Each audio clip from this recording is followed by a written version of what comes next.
Sangat penting bagi kita bahwasanya sebelum kita membuka sebuah toko atau minimarket atau warung kelontong, kita harus memahami pasar terlebih dahulu.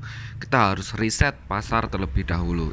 Apakah hal tersebut hanya isapan jempol? Enggak, dan itu semua saya lakukan sebelum saya membuat toko ini.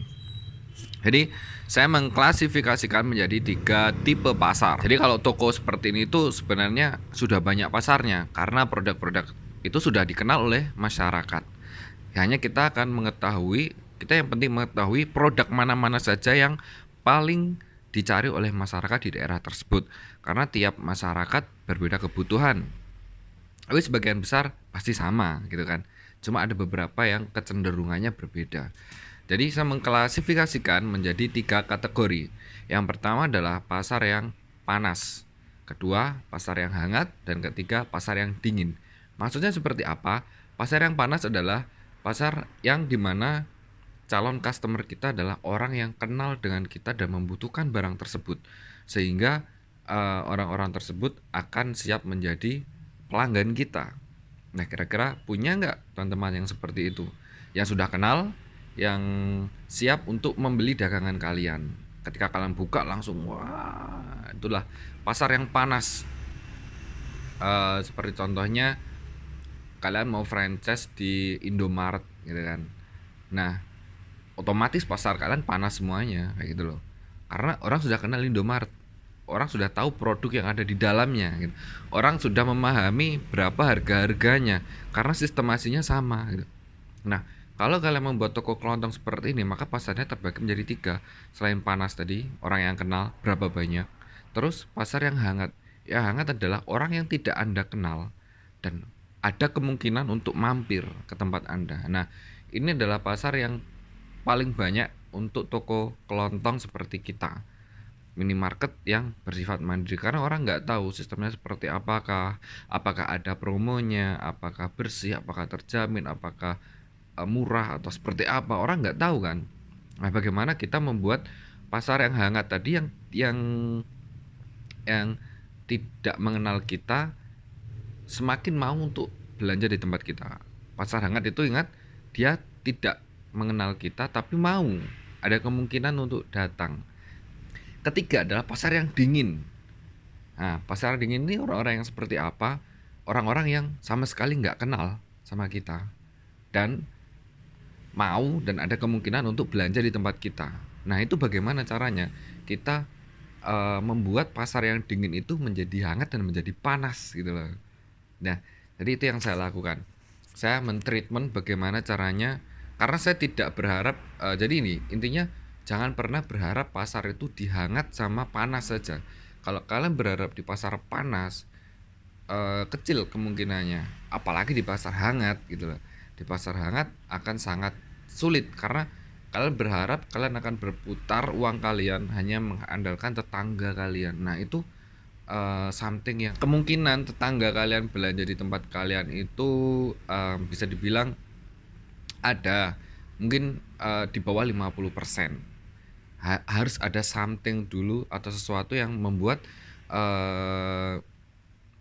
tetangga tersebut benar-benar mau menjadi pelanggan setia di tempat Anda. Nah, itu yang harus kalian pahami, bahwasanya kalian harus benar-benar menjangkau pasar yang dingin tadi, sehingga pasar yang dingin tadi yang nggak kenal kalian bisa benar-benar jadi mengenal kalian dan menjadi langganan buat kalian. Nah, saya di sini mencoba untuk terus menggali pasar-pasar dingin tersebut sebanyak mungkin, sehingga saya harus membuat promosi, saya harus membuat banner, membuat baliho agar orang tahu kalau di sini tuh jualan kayak gitu lah.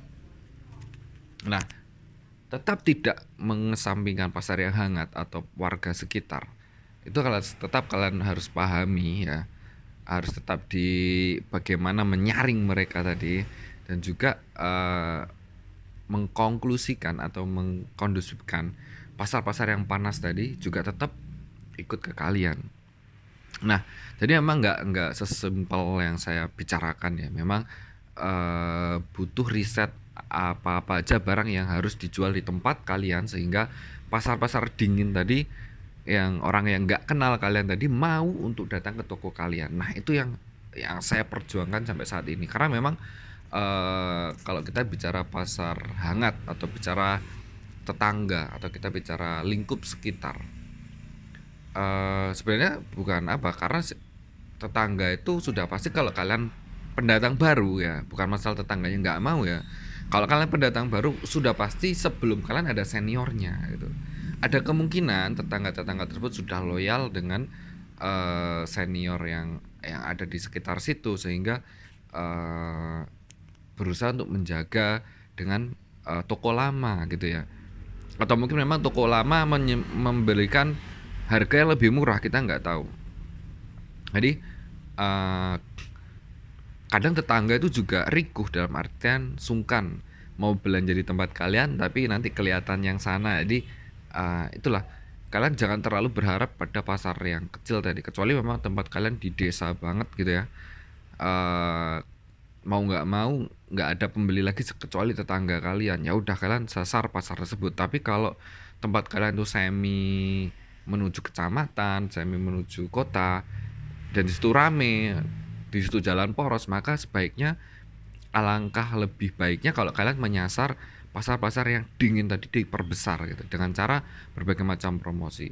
Otomatis kalau kalian menyasar pasar dingin tadi, kalian kan tujuannya orang yang nggak kenal, otomatis pasar hangat tadi tetangga pun juga akan beli. Ketika ada promosi itu juga akan mampir auto ya. Kalau kalian fokus ke pasar dingin, otomatis pasar hangat dan pasar panas pun akan juga ikut. Nah, jadi inti yang ingin saya sampaikan adalah jangan terpaku dengan kebutuhan yang warga sekitar saja, tapi sediakan produk yang secara universe, secara banyak gitu.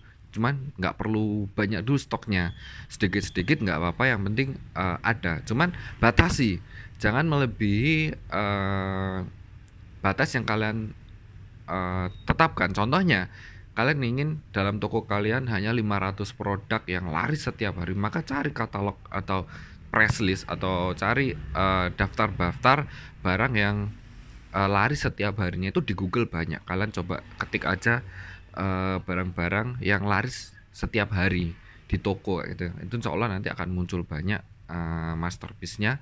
Kalian bisa olah data tersebut sehingga menjadikan wawasan atau ilmu buat kalian. Jadi itu yang kali ini kita pelajari adalah bagaimana kita memahami pasar, memperluas jangkauan pasar kita. Oke, terima kasih.